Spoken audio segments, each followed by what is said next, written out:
time for another one of our, I don't know what to call it, rolling chats, car chats. None of those sound entertaining or interesting, but anyway, I'm in the car and I'm driving. A driving chat? I have no idea. But anyway, I'm driving again, and I'm having the hardest time today because I am like sleepy. Like, I'm not tired, I'm literally sleepy. And so I kind of literally can't stop yawning, which is awkward, like when you're talking to people, because you know when someone is trying to stifle a yawn, you wind up doing that like you're a freak face, where you're kind of just like, you know, okay, that was awful. But it's that face where, you know, you're, come on, it's fine. You can cross right in the middle of the road, even though there's no crosswalk, no stoplight, no nothing. But go ahead, you own the road. You own your life. I may take a part of it because I almost hit you.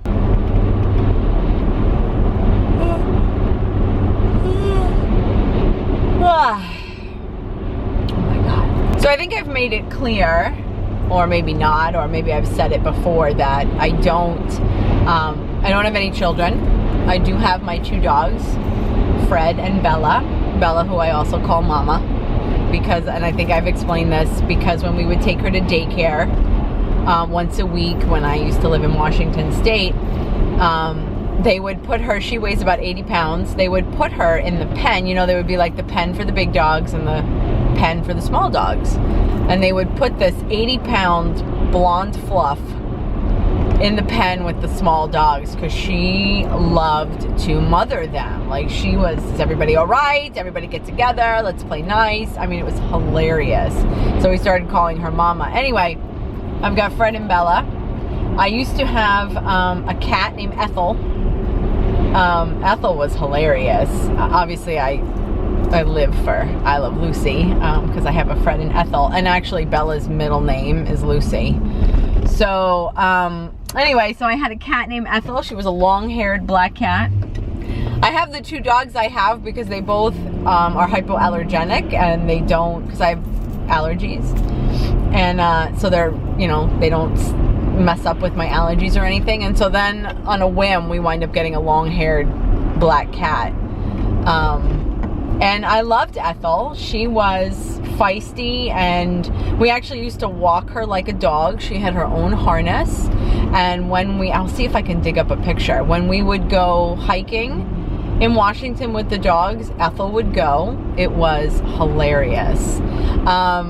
Her color was purple. I loved Ethel, but she, with her hairballs and then her fuzzy fur balls all over the place, she was a workout. I don't think I'll ever get another cat because I think I'll always have a dog or 2.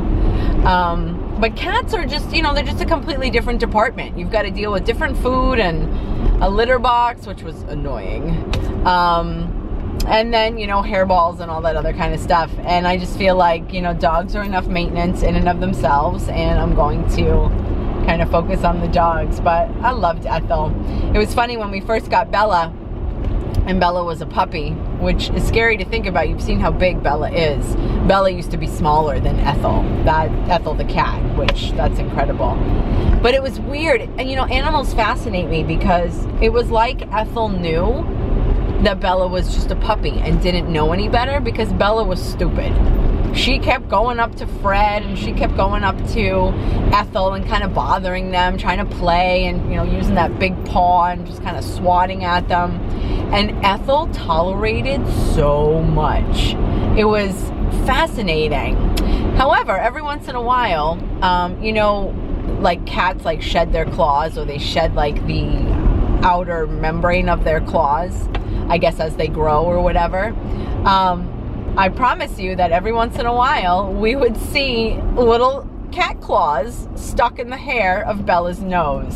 So Ethel would really, like I said, let her get away with so much, and then every once in a while she would and she'd kind of adjust Bella and give her a reminder. She's like, listen, you can mess with me, but only so far. So we always knew when Bella had pushed the limit a little too far with Ethel, as evidenced by the cat claws that were kind of stuck in her nose. So anyway, my dogs are my kids, and I never like really never recall when I was younger or had as I was an adult. I never had that, not that I don't have a motherly instinct, I never had that motherly drive. Like my mother tells me that when I was younger, I never talked about, you know, having children, and I might even have said as I was in my teen years that I didn't want children. Like inherently I knew my whole life that I didn't want children.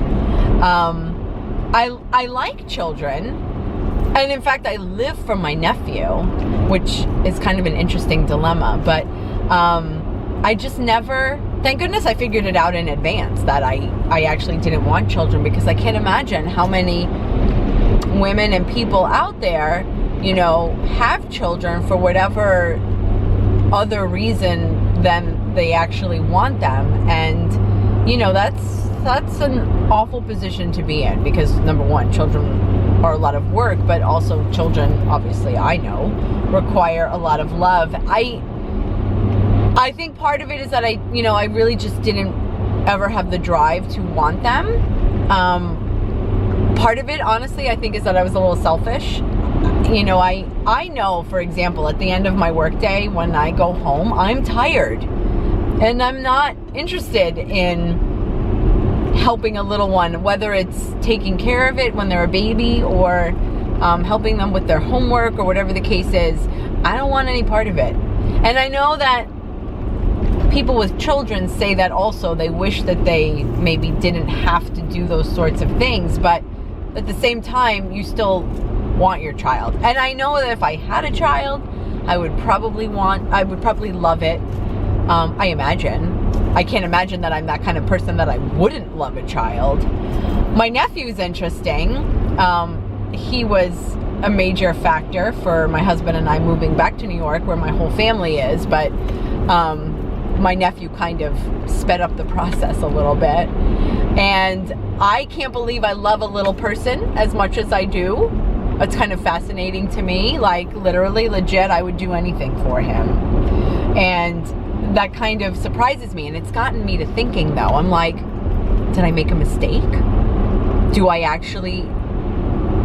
Did I not give it enough thought?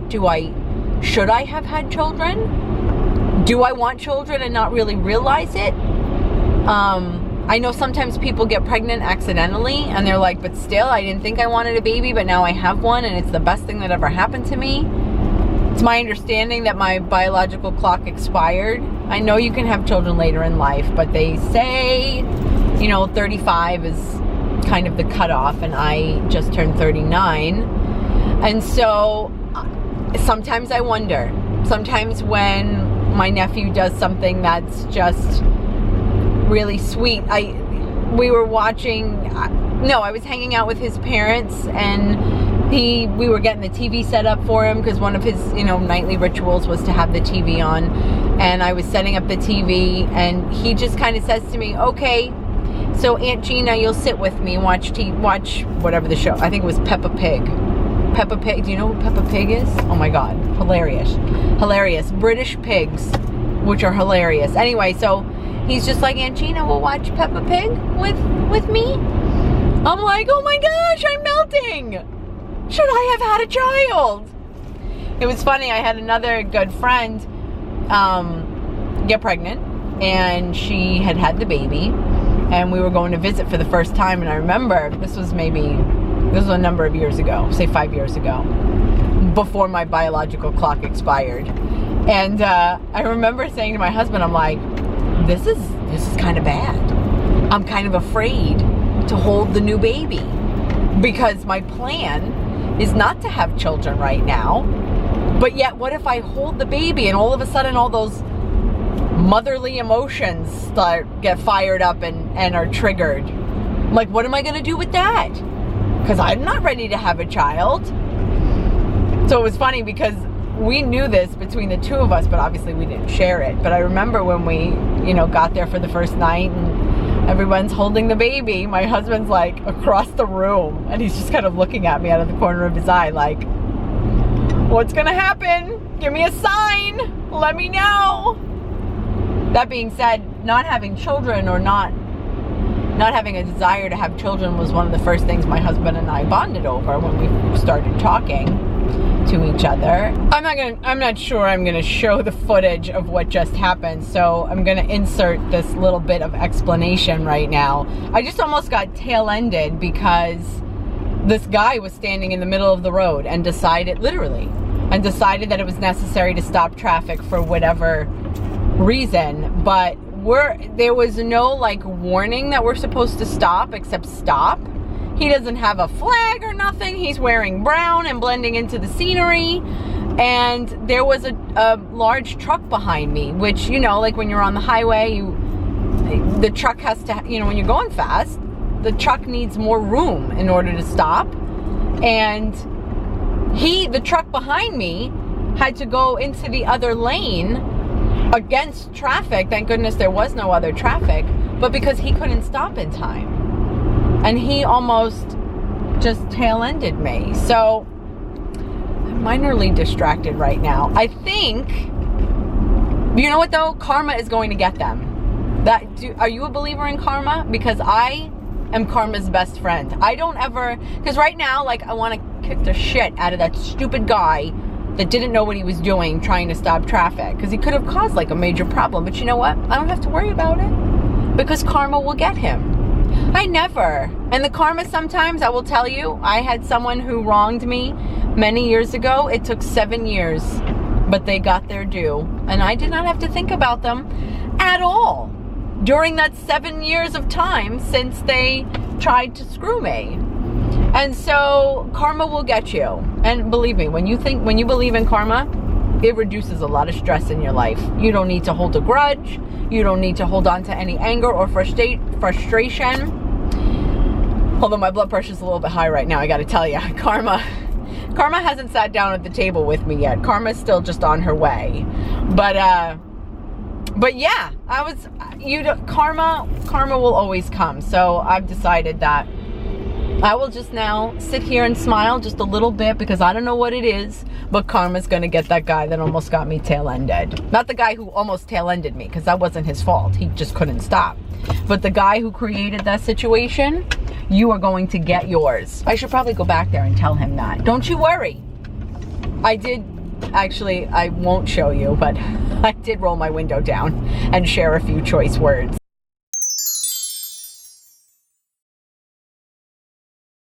And why are you stopping me in the middle? Yeah, you might.